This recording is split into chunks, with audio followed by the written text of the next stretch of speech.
சர்க்கரை அளவு குறைய இந்த செய்முறையை பயன்படுத்துங்க. சுகர் லெவல் 200, 300, 400, 500 இருக்குன்னு சொல்றவங்க இந்த செய்முறையை தொடர்ந்து ஒரு 15 நாள் நீங்க ரெகுலரா காலையில தூங்கி எந்திரிச்சோடனே வெறும் வயிற்றுல டீ காஃபி எதுவுமே குடிக்காம இந்த ஒரு இலையை மட்டும் பயன்படுத்துங்க.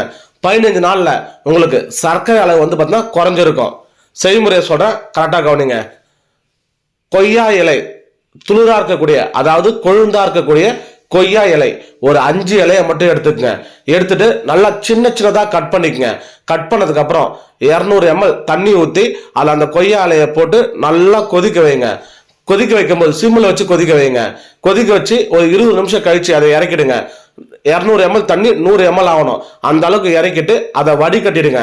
காலையில தூங்கி எழுந்தோடனே வெறும் வயிற்றுல அது குடிங்க. ஒரு 15 நாள் நீங்க தொடர்ந்து குடிங்க. சர்க்கரை அளவு உங்களுக்கு 100 பாயிண்ட் குறைய ஆரம்பிக்கும். தொடர்ந்து 15 நாள் மட்டும்.